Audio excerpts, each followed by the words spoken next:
off to school and been working ever since. I hear you. All right, so it's 11 o'clock. We're going to go ahead and get started. I've got till 11:45 before they need this Zoom for something else. So this part should kind of be reviewed for you, hopefully, to get to opportunities.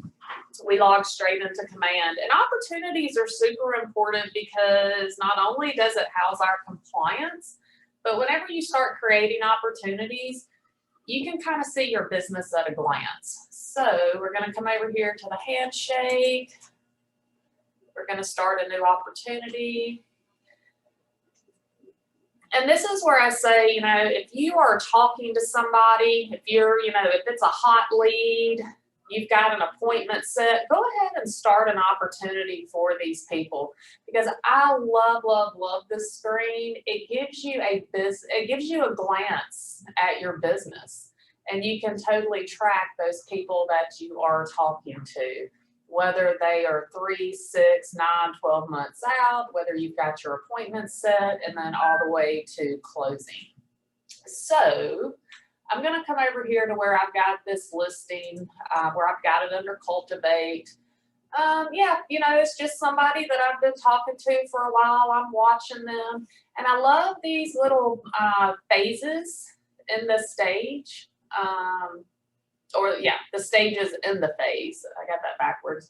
But you can move them through. You're watching them, you're nurturing them. They say, hey, I'm getting ready to list now. It's that time. You can just move them down through the stages. And say you get that listing appointment, you can come over here to listing appointment, click over, we've got it scheduled. I've got my pre-listing package made.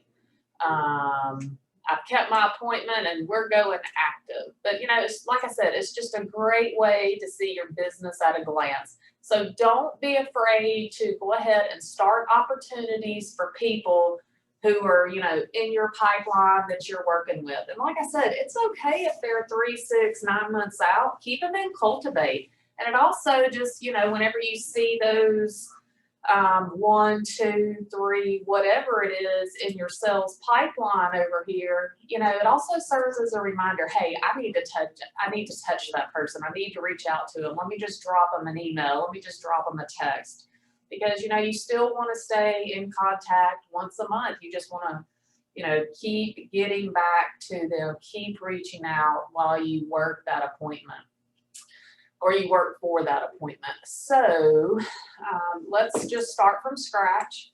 We're going to come over here and we're going to create an opportunity. It defaults to Daphne Fairhope. If you're on a team, it'll probably auto-populate that team. Make sure to choose the correct opportunity type, whether it's listing or buyer. We'll work on a buyer one right now. Because if you create your opportunity with the wrong type, you can't go back and change that. You'll have to start from scratch. So always just double check that opportunity type, whether you're working with a buyer or you're working with a seller, a listing. Your client should already be in your contacts. So I'm just going to choose my client. I'm just going to choose one of my junk ones that I have. And then your opportunity name, depending on when you start this opportunity, it may have an address, it may not. So being that, I'm starting from scratch, I'm cultivating my buyer. He does not have a street address yet.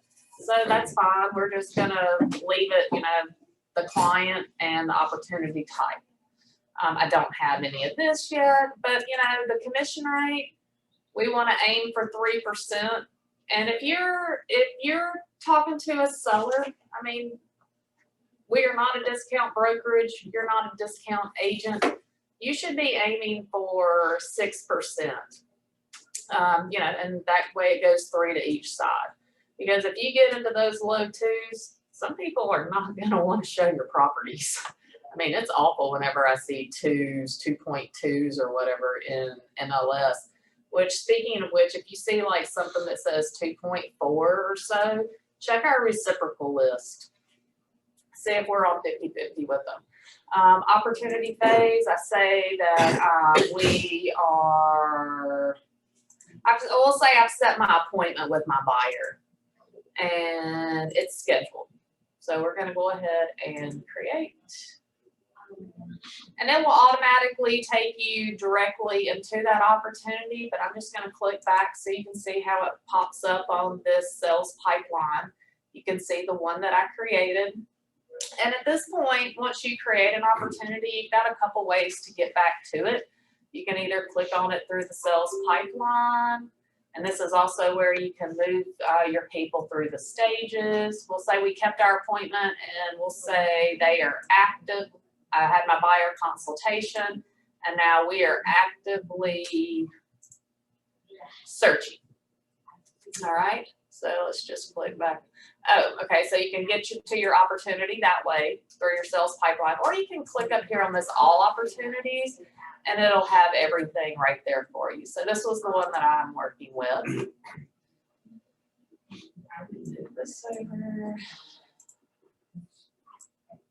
All right, so the details page right here. This is, the meat and potatoes of your deals, all that important information. So let's say, my people, they found a house that we are going to put a contract on, or we'll pretend like, we've got a contract on it. But either way, just do the little gray pencil button, and then this way you can go back and change your opportunity name. So we'll say we found a house on 123 Main Street. Let's see, we are now under contract, and I've got some stages. Maybe you're in the escrow stage. I'm waiting on their earnest money, so I'm going to leave them in escrow stage. You can go ahead and put your estimated close date. We'll say this is supposed to close February 19th. You can keep up with your appointment schedule, appointment date, agreement one. For your information, we don't require those. But definitely go ahead and put in your contract date. So we'll say we finalized our contract today, and today is the 11th. Commission rate, 3%. You can choose your finance type. We'll say it's conventional. I'm going to save that information. And then I can come back over here to the property, and I can edit that. Country, Main Street.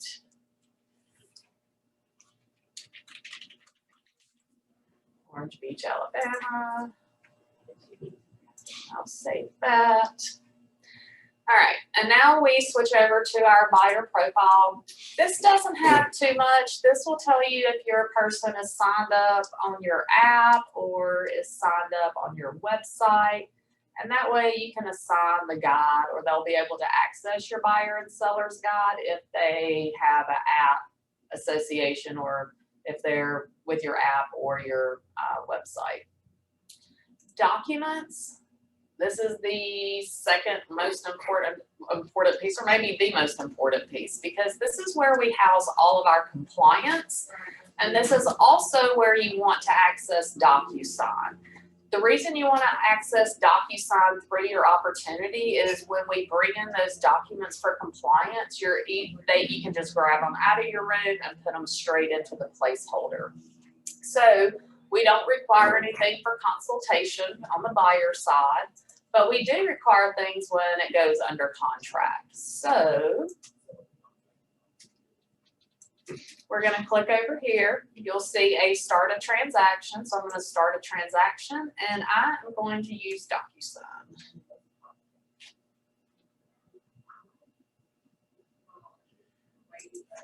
And so most of the time when DocuSign is set up, it does verify. It has the verification for if you sign into another device that you typically don't use. You can disable that if you would like. Otherwise, you've got to check your email, get your verification code. All right, so now you can see, let me just switch my thing back over. My information pulls directly from command. I've got my street, I've got my expected closing date. It automatically puts you into the documents section, but let's come over here to details. And I like to go ahead and put as much of this as I can, because it's going to all autofill, or it should autofill a good bit into your command.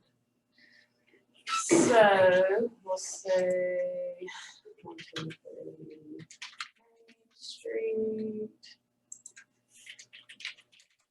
Beach, Alabama. This would be a residential detached, or your single family homes. Residential attached would be like condos. So we're in Baldwin County.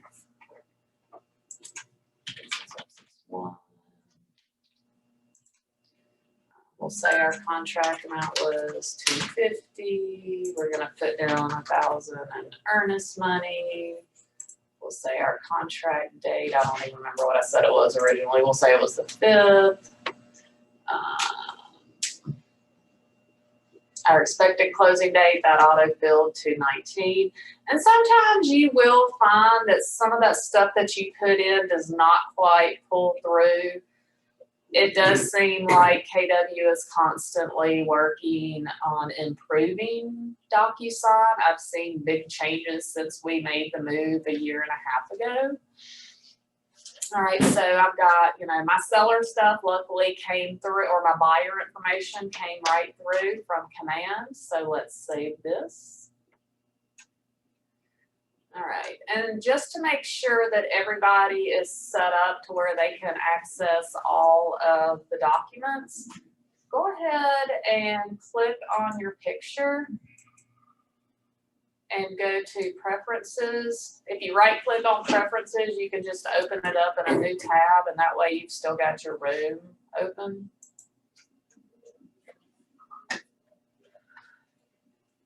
So cool, two kind of cool features for DocuSign that I love. If you go to integrations, you need to make sure that you input your NERDS information. This allows you access to all the Baldwin Realtor documents, the purchase agreement, listing agreement. They've got their RECAD, limited, consensual, dual agency, just, all of the Baldwin Realtor addendums. You're going to enter in your NERDS number. If you don't know your NERDS number, you can look that up on your main page in Paragon. And you should have gotten that information when you joined Baldwin Realtors. And if you don't know your NERDS number, you can click this Find Your NERDS Number. You're just going to put in the email address that you registered with.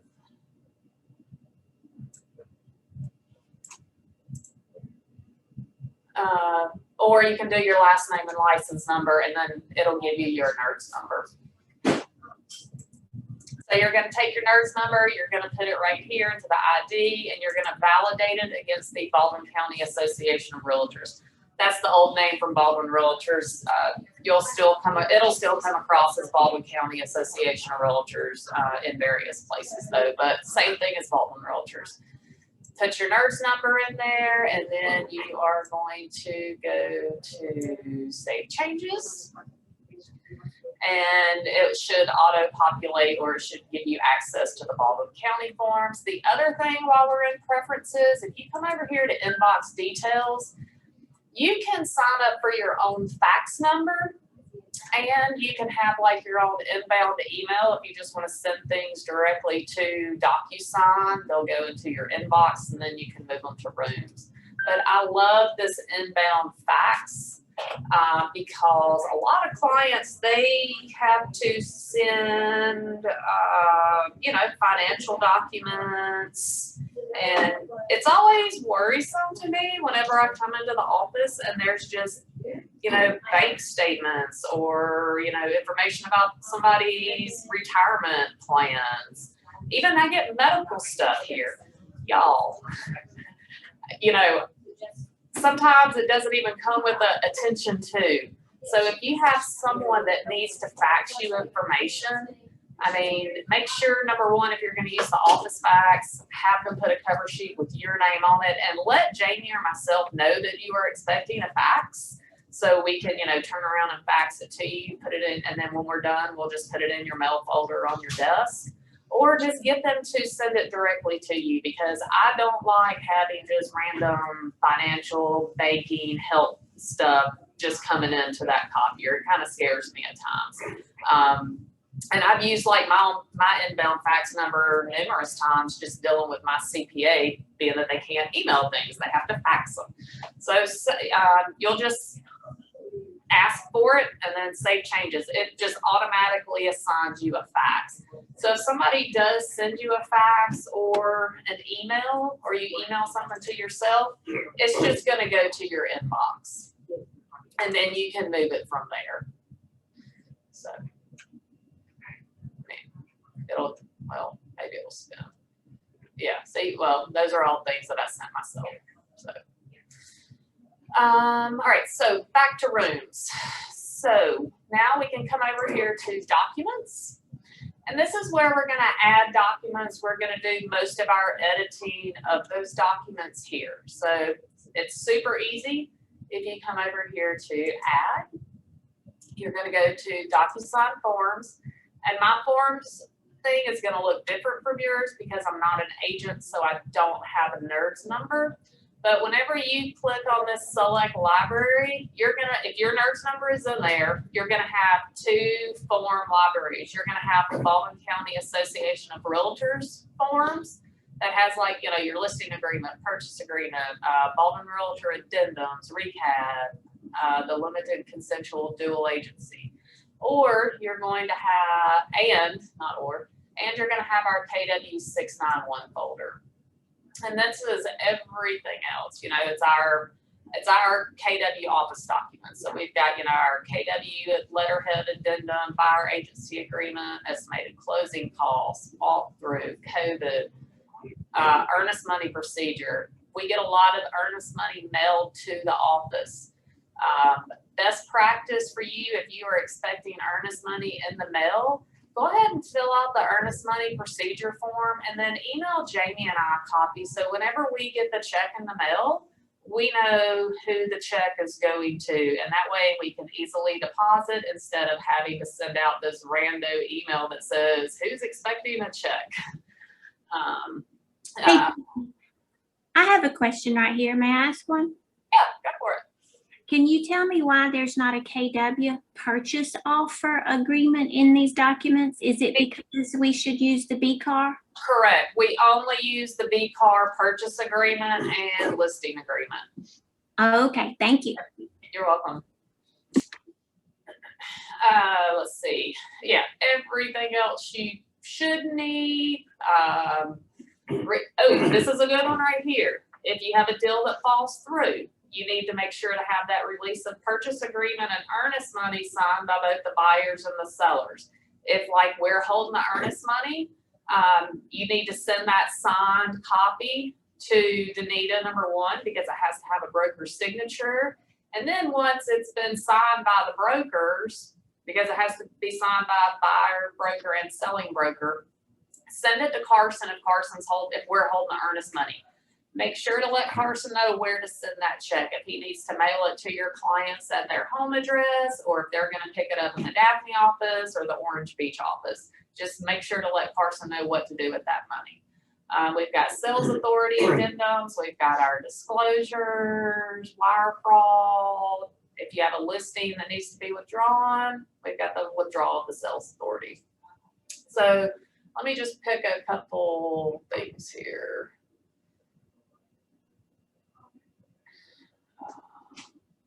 Go.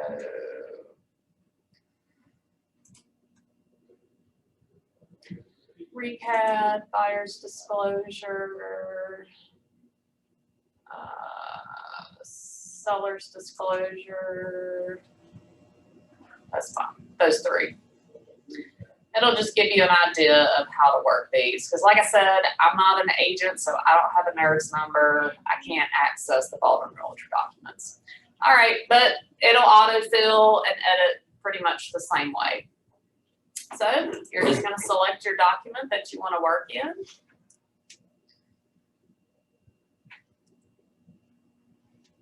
See how it auto-fills certain things. I don't know why it breaks this up like this. And I guess we could just, yeah, it's crazy. You don't do anything with your buyer initials here or here. It's just, this is all auto-filling from the details. So we can save and close that one. Don't you have to put where they would initial that? You can't do that in the document part. You have to do that in the envelope. We'll get there in a minute. Okay. So yeah, right here, you're just editing your documents. Recap. Address down at the bottom. There's nothing really for us to do there. I'll go back and find a different document. Let me go back. DocuSign forms. Let me find, I'll do the buyer estimated closing cost. Just so you know, unfortunately, this one does not auto-calculate like those that Dotloop do, but our office doesn't even, we don't have an office Dotloop anymore.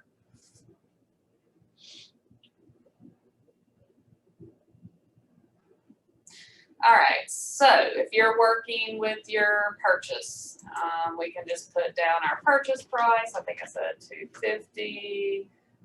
Maybe they're gonna make a down payment of $50,000. So the amount to be financed is gonna be $200,000. Origination fees. I'm just gonna throw in some numbers here, y'all. Don't pay any attention to them for like real stuff. Use John's NetSheet class, and I actually got that posted to our YouTube channel today. I'm just throwing in some numbers here. We'll just do those. So that's $1,565 for estimated closing costs. I'm just gonna skip over that, and so we should have 201,565. All right, so that's what's due at closing. All right, so like I said, anything with these, the text boxes are already there. You just have to fill in the pertinent information. Same goes with the purchase agreement. All right, so we've got our documents edited out. Actually, you know what? Never mind. Squirrel. We've got it all edited. We're ready to get some signatures from our buyer. So what we're going to do is we're going to come over here to envelopes. But one other thing, say that, you know, a lot of times you might be working with an agent who works in Dotloop. So what you have to do is, you know, download that PDF that she sends you or he sends you. You're going to go to add. You're going to go to computer. And then whatever documents they send you that needs to be signed, you're just going to upload it just straight into your room. But if you upload a flat PDF like this, you're not going to be able to fill it out typically in the documents section. See, it doesn't give you the way to fill it out because it's just a flat PDF. So if you upload any flat PDFs, you can only edit those inside the envelope. It has to say form to be able to edit it in your room. All right, so let's come over here to envelopes. We are going to create a new envelope. I like to name my envelope names what's inside the envelope just to make it easier for me to keep up with. So we're going to say we're sending the recap, the buyer disclosure, buyer estimated, or we'll just say estimated closing costs. We'll pretend like we've already got the purchase agreement filled out and signed. But you'll see how to work that whenever I put these docs in here. So we're bringing things from our room. So we've got our estimated closing costs, we've got our buyer's disclosure, and we've got our recap. We're going to go to add selected. All right, we're gonna go to add recipient. I did my room, so, or you can do the pre-tag roles, because I did put my, well, I don't use those. I like using the room participants, because you have to toggle through and put what each person is. So I'm gonna choose my buyer, me as the agent, add selected. And then I always like to just put a nice little message, please sign at your earliest convenience. Many thanks. Hold that thought. Somebody's ringing the bell.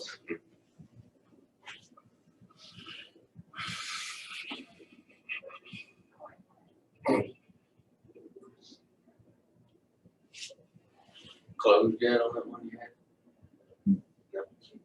No, we keep extending it. Not really. They had problems with the appraisal, had to get some work done. Open close about 25th.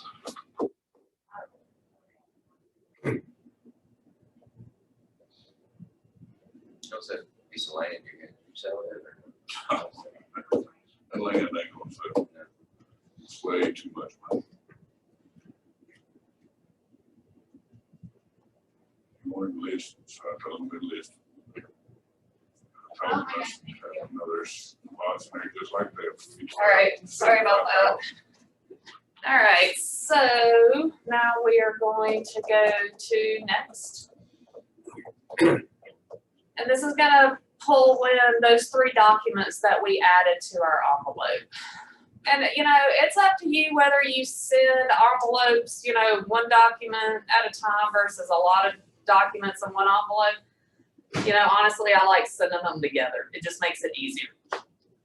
Hey, when you had the envelope, it looked like, I wasn't sure, but it looked like it had both of them as number one. Yes. And whenever I send it to clients to sign, I always put them 1 and 1, and I have myself as 1 just so I can go in and sign. So one thing that you can do that I've done before with helping agents, or if somebody else needs to see it, you can add a recipient. Maybe you just want to add it by email address. And so maybe somebody just needs to see it after everything's been signed. You can do their names. You can change this to a 2. And then you can just put needs to view, or you could say receives a copy. So maybe, you know, after the purchase agreement's been signed, you know, you need to send a copy of it to the title company. You can just put your clients to have signed and then put your title contact as a number 2 with receives a copy. And that's one less step for you to have to send it to them. I mean, you can have your, say you've got 2 buyers, you can do 1 buyer as number 1 and then 1 buyer as number 2. But I don't like doing that because, you know, maybe the person you put as number 1 never checks their email. So you're kind of screwed because you're having to wait for them to check it. And the other person can't sign until they sign. So that's why usually for my buyers or my sellers, I just put 1 and 1 so they can sign at the same time. And being that you're the agent and needs to sign it, you might as well put yourself as 1 too. And that way you don't have to wait for your clients to sign it. Or if the 2 buyers are using the same email, does it have to be 1 and 2, or can it It'll just be 1. It'd be the probably, same email? I'd probably do it 1 and 2, but I don't, yeah. Let's see. Well, we can try it. Let's go.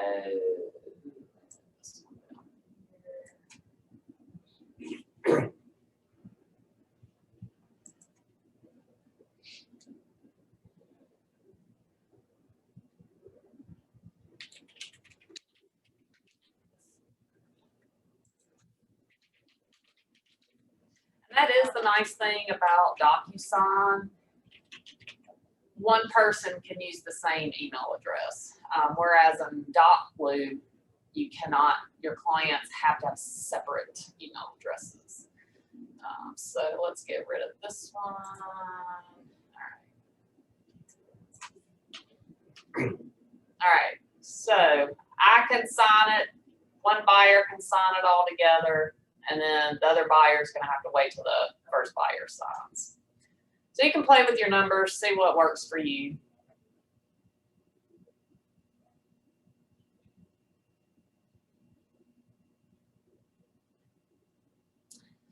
And honestly, this right here is gonna be the most time consuming. So we've got our estimated closing costs. So this is where you come up, you see your people. And I don't know why I didn't add the other one, but we're just gonna go with it. This is the most time consuming because this is where you've got to drag your signature boxes. So you see, like, this is my client and this is me. We have different colors. All right, so I'm working with my client, signature, drop it over buyer, and then you can resize it. And I always like to come in and do the date signed. I'll just put it, you know, off to the top or off to the side, wherever I can get it fit in. And then I'm gonna switch over and do me. I typically work with one page at a time, or you could just work with, you know, one whole person, then go back and do it. Buyer's initials, so let me switch this back over. So, you know, this is like the worst right here, but you can resize it. And then you can right click and go copy. And then you can right click again and go paste to location. It doesn't quite do it, but it's a whole lot easier. Right click, paste to location. Right click, paste to location.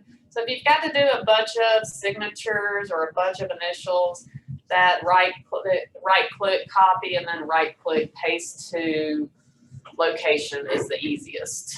We're gonna pretend like I just filled all that in. And now I'm gonna throw my buyer's signature, date signed, come down to my recap. I'm still on the buyer, so consumer. And this thing right here where it says name, this is gonna fill in Gen Law, which is what I haven't. See how it shows it right here? And then my name of licensee. I'm gonna come up here, signature, my name, and same thing for email. Like if you threw your email or company or whatever, it would just autofill. And then I need date signed. I need to switch it back over to my other one more time.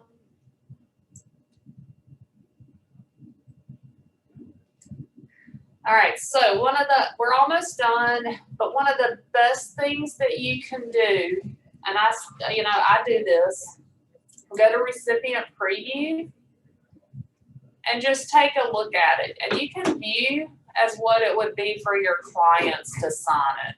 Or you could look and see what it would be from your side, just by doing that Recipient Preview.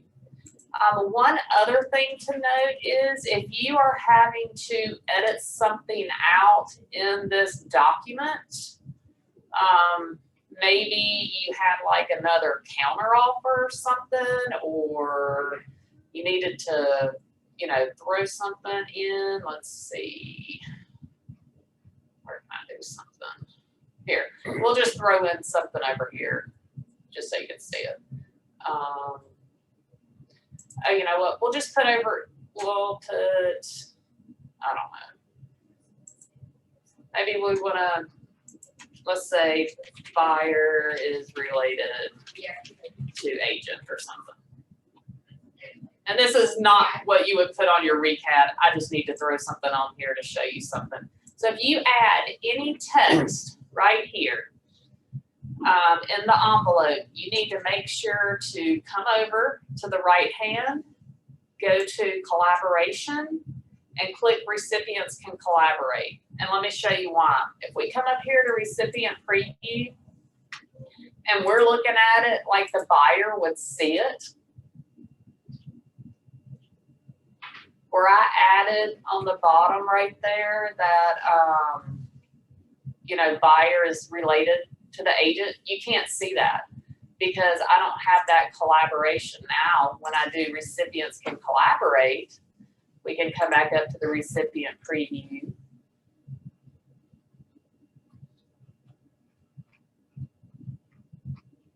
And now it's there. So if best practice, if you put any text, like if you have a flat PDF that you add to the envelope and you throw in some text like your counter offering, you have to make sure that you type or you click recipients can collaborate. All right, so let's send this. Does that give them the ability to change that text too? No. Nope. That just allows them to see it. And you can also click read only. All right, so I can sign this automatically straight to the thing. Oh, that's mine. It put the other person just received a copy. I didn't change that. Continue. So this is where I'm going to sign it as sales associate. All right, I finished mine.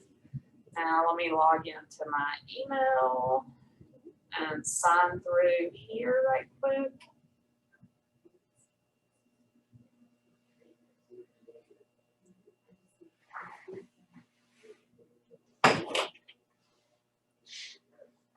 And actually signing on DocuSign is very easy.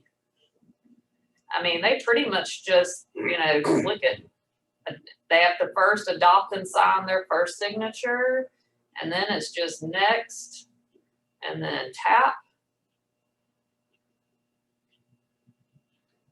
tap, tap, tap, next.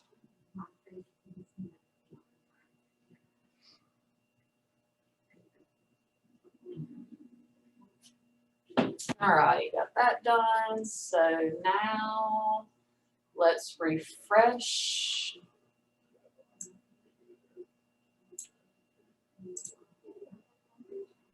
Because everything's been signed.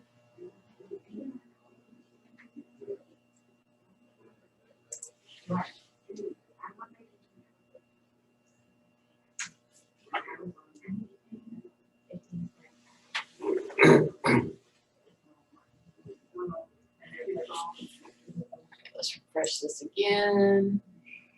Sometimes it takes a minute. All right, so now you can see I signed, and then my other person got it. All right, so this makes it super easy. Oh, let me click back over here though to show y'all one thing. So now, it'll say completed your envelope. And when you click back over to documents, you'll see your ones that have been signed versus your ones that you filled out. So, your documents you end up having a lot of active documents in here. So what you can do is you can come over to add, let's see, go to actions, add folder, and you can name these originals or whatever you want to do it. Like I'm going to name mine originals, and then what I'm going to do is I'm going to come over here and I'm just going to put all these certifications that show, when it was viewed, when it was signed. I'm going to throw these forms. Oops, I clicked it wrong. I'm going to choose the forms that have not been signed.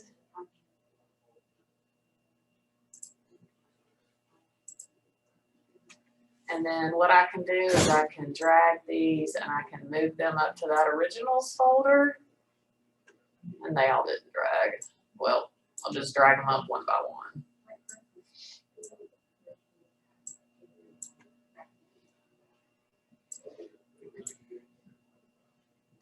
But the reason I do this is it just makes it a little bit easier for me to keep track of all my signed documents. So now I'm going to switch back over to command. And then as long as you start your transaction in command, it makes it super easy to pull your documents for compliance. So you're going to go to add file. We're going to go to DocuSign. And now you can see it in that root folder. So I'm going to get my recad, assign.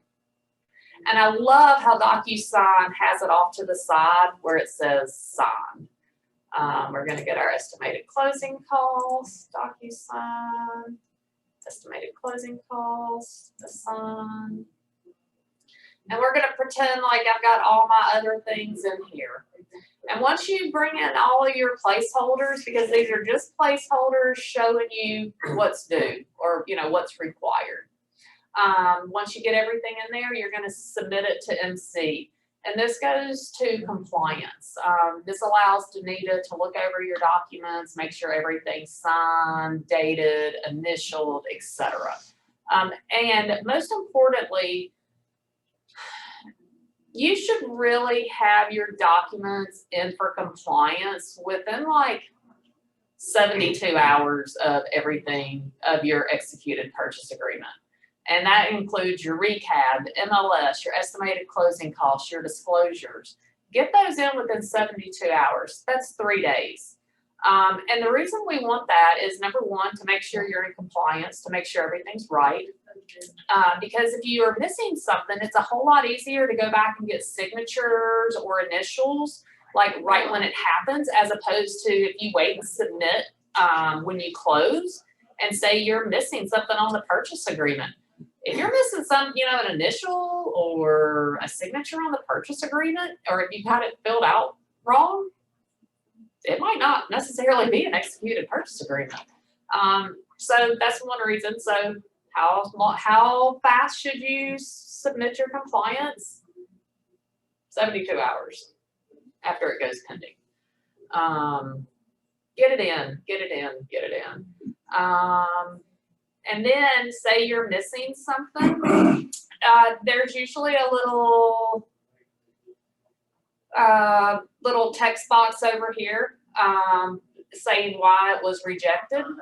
And say you're maybe you've got a lots and lands, and like there is no buyer funnel walkthrough for lots and lands. So, you know, you can type in little messages to compliance, you know, or that MLS, you could say, oh, no MLS page, home was a FSBO.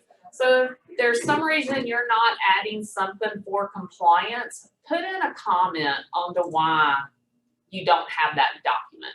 Because you're gonna whenever Danita goes in here to review, she's gonna click that and she's gonna see, oh, okay, no MLS page, home was a FSBO. So, and that's pretty much it. Does anybody have any questions for me?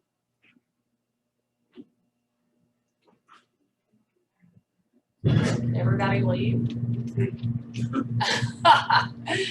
Okay, I guess not.